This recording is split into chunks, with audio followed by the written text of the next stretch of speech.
எஜமானன் நீங்க தானே, என் எஜமானன் நீங்க தானே, எஜமானன் நீங்க தானே, என் எஜமானன் நீங்க தானே.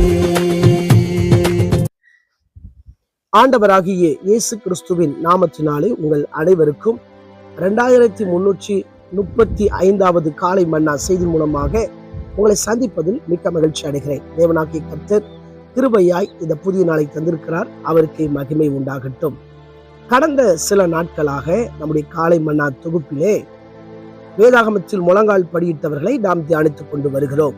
அதன் அடிப்படையில இந்த நாளிலும் நாம் தியானிக்க போகிறோம். நம்முடைய சபையிலே கடந்த 21 நாட்களாய் முழங்கால் ஜெபம் 3 வேளை என்று சொல்லி நடைபெற்று வருகிறது.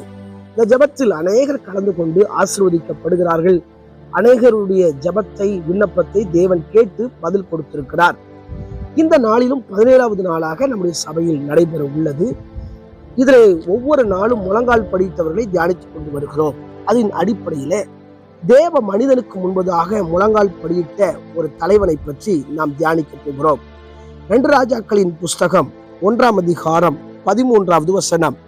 திரும்பவும் 3ஆம் தரம் ஒரு தலைவனையும் அவருடைய 50 சேவகரையும் அனுப்பினான். இந்த 3ஆம் தலைவன் ஏறி வந்த போது எலியாவுக்கு முன்பாக முழங்கால் படியிட்டு அவனை வேண்டிக் கொண்டு, தேவனுடைய மனுஷனே, என்னுடைய பிராணனும் உமது அடியாராகிய இந்த 50 பேரின் பிராணனும் உமது பார்வைக்கு அருமையாய் இருப்பதாக.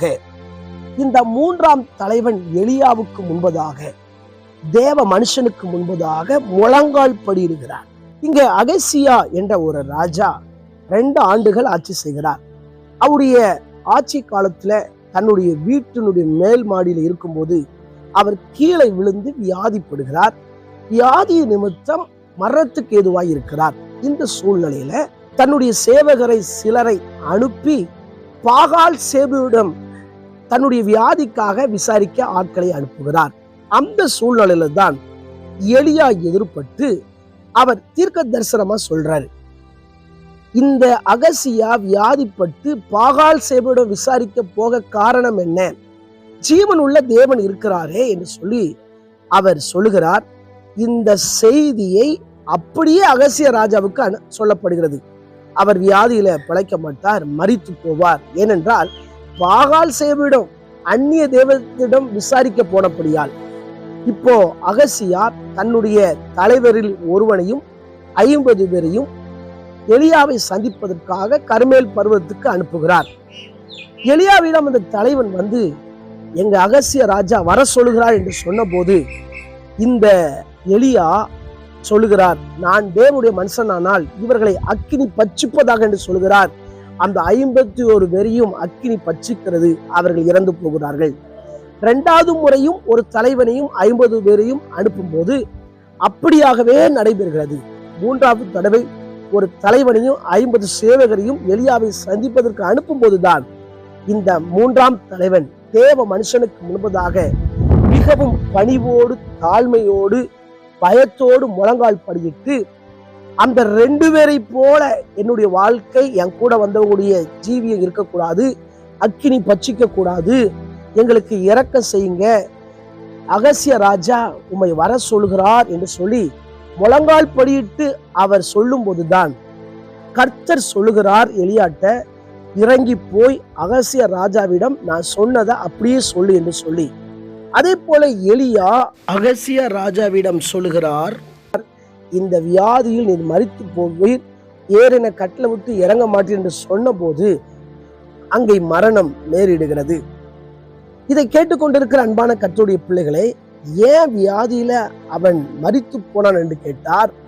அந்த வியாதியில அவன் கர்த்தரை தேட வேண்டும். அகசிய ராஜா தேவனை விட்டு பின்வாங்கி போகவிட்டான். அவன் பாகால் சேபுவிடம் போய் விசாரிக்கிறான். ஆகவே ஆண்டவருடைய கோபம் வெளிப்படுகிறது. இதை கேட்டுக்கொண்டிருக்கிற அன்பான கர்த்தருடைய பிள்ளைகளே, சில நேரங்கள்ல சில விசுவாசிகளுக்கு சில பலவீனங்கள், கஷ்டங்கள், சூழ்நிலை மாற்றங்கள் வரும்போது அந்நிய தேவனிடம் போகக்கூடாது. ஆண்டவரிடம் தான் நாம் முழங்கால் படியிட்டு நம்முடைய கஷ்டங்களை சொல்லணும். ஆண்டவர் நமக்கு கொடுத்திருக்கிற தேவ மனுஷன்கிட்ட போய் நம்முடைய விஷயங்களை சொல்லி ஜெபிக்கலாம். அவர்கள் நமக்கு பரிந்து பேசுவார்கள். அவர்கள் பாரத்தோடு ஜெபிப்பார்கள். இதைதான் வைத்துக் கொள்ளுவதை தவிர பாகால் செய்விடம் விசாரிக்க ஆட்களை அனுப்பக்கூடாது. அப்படி நாம் அனுப்புவோம் என்று சொன்னால் நம் மீது தேவ கோபாக்கினை வரும். வேதத்துல வாசிக்கிறோம், அவருக்குரிய மரியாதையை அவருக்கு கொடுக்கணும்.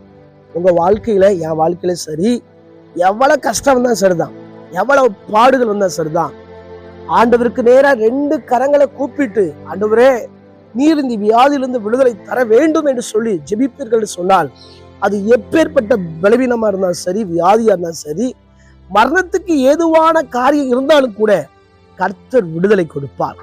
அவருடைய அற்புதம் ஆரம்ப நாட்களிலும் செயல்படும், மத்தியிலும் செயல்படும், மரணத்தினுடைய கடைசி நிமிடத்திலும் கர்த்தர் அந்த சூழ்நிலையை மாற்ற அவரால் முடியும்.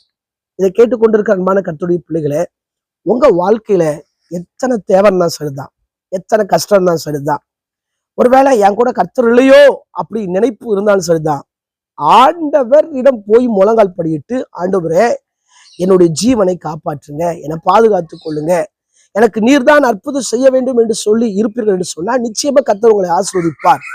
இந்த எலியா சொல்கிறார், நான் தேவ மனுஷன் ஆனால். தேவ மனுஷனுக்கு முன்பதாக முழங்கால் படியிடணும். இன்றைக்கு அநேக நேரங்கள்ல அநேக மக்கள் எப்படின்னா, தன்னை நடத்தக்கூடிய போதகருக்கு முன்பதாக முழங்கால் படியிட மாட்டாங்க, வேற எங்கெல்லாம் போய் முழங்கால் படுவாங்க. ஆனா அவருக்கு முன்னால நிமிர்ந்து நிற்பாங்க.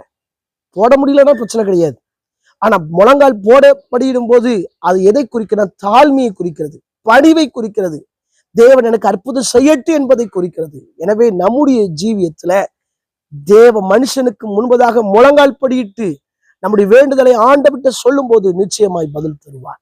கண்களை மூடி ஜெபிப்போமா? எங்களை நேசிக்கிற நல்ல தகப்பனே, இந்த வேலைக்காக வருகிறோம். தொடர்ந்து கேட்ட வார்த்தையின்படி தேவ மனுஷனுக்கு முன்பதாக நாங்கள் முழங்கால் படியிட்டு உம்மிடம் எங்கள் வேண்டுதலை சொல்ல கர்த்தர் உதவி செய்யுங்க. ஆண்டவரே, எங்களுடைய வாழ்க்கையில சில நேரங்கள்ல விசுவாச வாழ்க்கையில அசையும் போது எங்கள் திசை மாறக்கூடாது ஆண்டவரே, எங்கள் நோக்கம் மாறக்கூடாது ஆண்டவரே. உம்மிடம்தான் அற்புதம் இருக்கிறதுன்னு சொல்லி அந்த வியாதியின் நேரத்திலும் நாங்கள் உம்மை நோக்கி வேண்டுதல் செய்யணும் ஆண்டவரே. கர்த்தர் அப்படி செய்ய போற கிருபைக்காய் நன்றி. தொடர்ந்து பிறந்த நாள், திருமண நாளை நினைவு கூறுகிறவர்களை ஆசீர்வதிங்க. தொடர்ந்து அவங்க வாழ்க்கையில அற்புதங்களை செய்வீராக. இயேசுவின் மூலம் ஜெபங்களும் ஜீவனுள்ள நல்ல பிதாவே, ஆமென். ஆண்டு சுத்தமானால் மீண்டும் நாளை காலை புதிய காலை மன்னா செய்தி வழியை சந்திக்கிறேன். அதுவரை தேவ கிருபை தாங்குவதாக. மாரநாதா, இயேசு வருகிறார். ஆயத்தமாவோம், அனைவரும் ஆயத்தப்படுத்துவோம். ஆமென். அல்லேலூயா. Praise the Lord.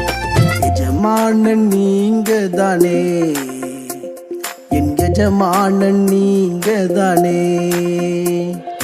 எஜமானன் நீங்க தானே, என் எஜமானன் நீங்க தானே, உன் கரத்தையே நோக்கிடுவே